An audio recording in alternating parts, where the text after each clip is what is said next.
is a poem written by Sylvia Plath. Sylvia Plath was a confessional poet. So all poetry is confessional, but you can be like Walt Whitman and like write about the grass. You're not the grass, So her poetry is specifically confessional, which means it's like all autobiographical. It's all about her. She's talking about her and her pain and her demons, and it's not about anything else. So to give a little background, because you kind of have to understand her background to get this poem. If you just went into it, you'd be like, what? I don't get all these references. So her father died when she was 8, which is a very impressionable age, So that kind of was the first, like, just jab in her life right there. And he had diabetes. So instead of, like, seeking out treatment, he just let the diabetes kill him. And so she kind of took that as, like, another jab. Like, you didn't even try. You just literally died. Like, really? I'm 8. I kind of need, my dad. So she never really forgave him for that, and she harbored it with her the whole time. Her father was also a large German professor. He was like very like statuesque. He wasn't a Nazi, but he was a German. So having that German heritage, she makes a lot of Nazi references in her poetry.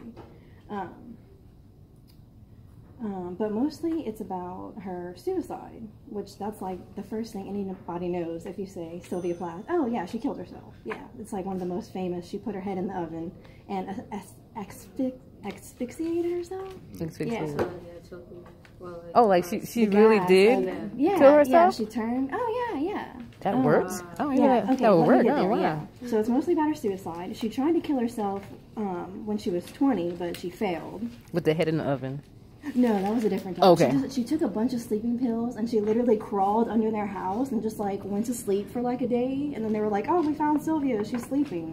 And they just like picked her out, and you see that's actually in the poem too, yeah. So after she tried that, she did amazing in college, like, oh my gosh, like summa cum laude, first with honors, like so brilliant. So she got a scholarship to study English in London. She was from like Massachusetts, I think, Boston, around there. So she moves to London to study English over there. And that's where she meets Ted Hughes, which is this like incredibly famous, like that'd be like us meeting like, oh my God. I'm trying to like think of a big example. Like Obama. Yes. Like, oh my God, Ted Hughes. So like met him, immediately like fell for him. He's this older like poet. Oh my gosh. So they got married, and they were married for 7 years, and they had 2 kids together. Well, that all ended, of course, when Ted decided that he was going to fall in love with someone else, because he can't just be with one woman. So he had an affair, obviously. And he was very open about it with her. Like, he was like, hey, I'm going to see her. Like, it wasn't a hush-hush. Like, she knew, And he, like, refused to choose. Like, he was like, no, I'm not going to choose. So Sylvia was like, well, fuck that. I'm going to leave you, if you don't want me. So she left him. So they were separated, but never, like, officially divorced or anything. So after they separated, obviously, is when she, like, got into her deepest depression because, her husband and everything was crumbling down. So that's when it really got bad.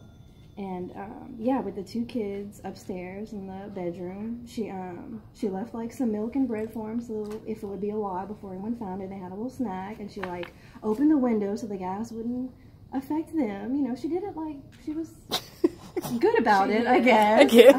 She put like towels down underneath the cracks and everything, and she just turned the oven on and just put her head like as far as she could go with her body so she could get to the gas, and she decided just finally to kill herself. Was it hot in there though? Oh my God. Was the oven like on like 500 degrees? Maybe it wasn't like on. Maybe it was just like the pilot. Maybe it was like gas. Maybe. On. Yeah, I don't know. Mention why that method. Yeah, this is kind of like strange. Who like puts their head in the oven to kill themselves?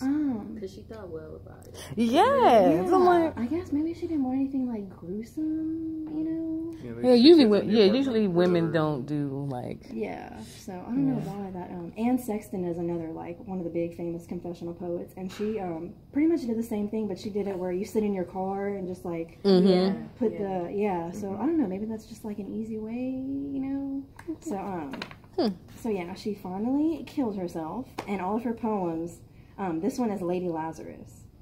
It's one of her most famous poems, and it's from the biblical character from the Gospel of John who died and was resurrected, kind of as like a phoenix, like he came back from the ashes.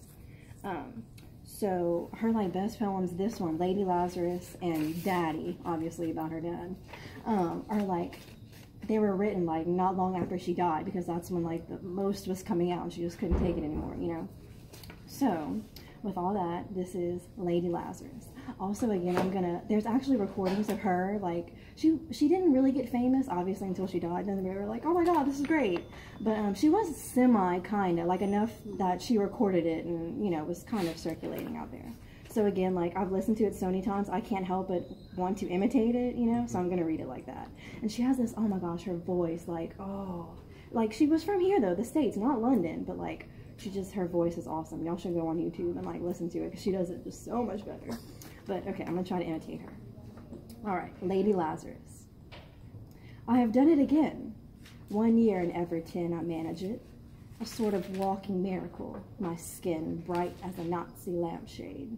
My right foot a paperweight. My face a featureless, fine Jew linen. Peel off the napkin. Oh, my enemy. Do I terrify? The nose, the eye pits, the full set of teeth. The sour breath will vanish in a day. Soon, soon the flesh, the grave cave ached will be at home on me, and I, a smiling woman. I am only 30, and like the cat, I have 9 times to die. This is number 3. What a trash to annihilate each decade. What a million filaments. The peanut-crunching crowd shoves in to see them unwrap me hand and foot. The big striptease. Gentlemen, ladies, these are my hands, my knees. I may be skin and bone. I may be Japanese. Nevertheless, I am the same identical woman. The first time it happened, I was 10. It was an accident. The second time, I meant it. The second time, I meant to last it out and not come back at all. I rocked shut as a seashell. They had to call and pick the worms off me like sticky pearls. Dying is an art, like everything else. I do it exceptionally well. I do it so it feels like hell. I do it so it feels real. I guess you could say I've a call. It's easy enough to do it in a cell. It's easy enough to do it and stay put. It's the theatrical comeback in broad day to the same place, the same face, the same brute, amused shout, a miracle, that knocks me out. There is a charge for the eyeing of my scars. There is a charge for the hearing of my heart. It really goes. And there is a charge, a very large charge, for a word, or a touch, or a bit of blood, or a piece of my hair, or my clothes. So, Herr Doctor, so, Herr Enemy. I am your opus. I am your valuable, the pure gold baby that melts to a shriek. I turn and burn. Do not think I underestimate your great concern. Ash, ash, you poke and stir. Flesh, bone, there is nothing there. A cake of soap, a wedding ring, a gold filling.